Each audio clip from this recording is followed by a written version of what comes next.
ସାଙ୍ଗମାନେ ଆସନ୍ତୁ ପଖାଳ ଟିକେ ଖାଇଦେବା। ଆଉ ଆପଣମାନେ ସକାଳ ଭିଡ଼ିଓ ଦେଖିଥିବେ ତ ବାରି ଘର ସଫା କରିକି ଘାସ ହେକା ସବୁ ପୋଡ଼ାପୋଡ଼ି କରୁଥିଲି। ତ ଡେରି ହେଲାଣି, ଗାଧୋଇକି ପ୍ରବଳ ଭୋକ ହେଲାଣି। କହିଲି ଆଗ ଟିକେ ପଖାଳ ଖାଇଦିଏ ତାପରେ ଯେଉଁ କାମ କରିବା। ମୁଁ ଗୋଟେ ପ୍ରେସର କୁକରରେ ଡାଲି ବସାଇ ଦେଇଛି, ଏପଟେ ଭଜା ବସିଛି, ଆଉ ଚୁଲିରେ ବୋଉ ଭାତ ବସାଇ ଦେଇଛି। ସେ ଚୁଲିରେ ମୁଁ ଆଳୁ ବାଇଗଣ ପୋଡ଼ି ଦେଇଥିଲି, ଆଉ ଅଲଣା ସୁଗା ଟିକେ ପୋଡ଼ି ଦେଇଥିଲି। କଞ୍ଚା ଲଙ୍କା ରସୁଣ ହେକା ଦେଇକି ତାକୁ ଭଲସେ ଚକଟି ଗୋଟେ ପାଗ ବନେଇ। ସାଙ୍ଗମାନେ ଆସନ୍ତୁ ଖାଇବା। ଚକଟା ଚକଟି ପାଗ ତ ହେଇଯାଇଛି, ଆଉ ଏବେ ଭଜା ବି ହେଇଗଲାଣି, ବୋଉ ଦେଇଛି।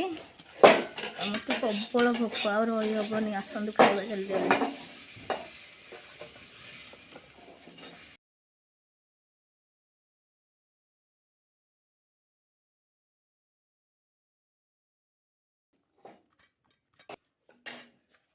ପାଗଟା ବଢ଼ିଆ ଅଛି, ଶୁଖୁଆ ପାଗ।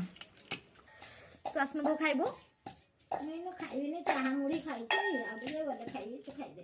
ଚାହା ଆଉ ମୁଢ଼ି ଟିକେ ଖାଇଦେଲେ ତାର ଯେତେ ଡେରି ହେଲେ ଚଳିବ। ତୁ ପରେ ଖାଇବ କହିଲେ ମୁଁ ଏକୁଟିଆ ଖାଉଛି ଆଉ।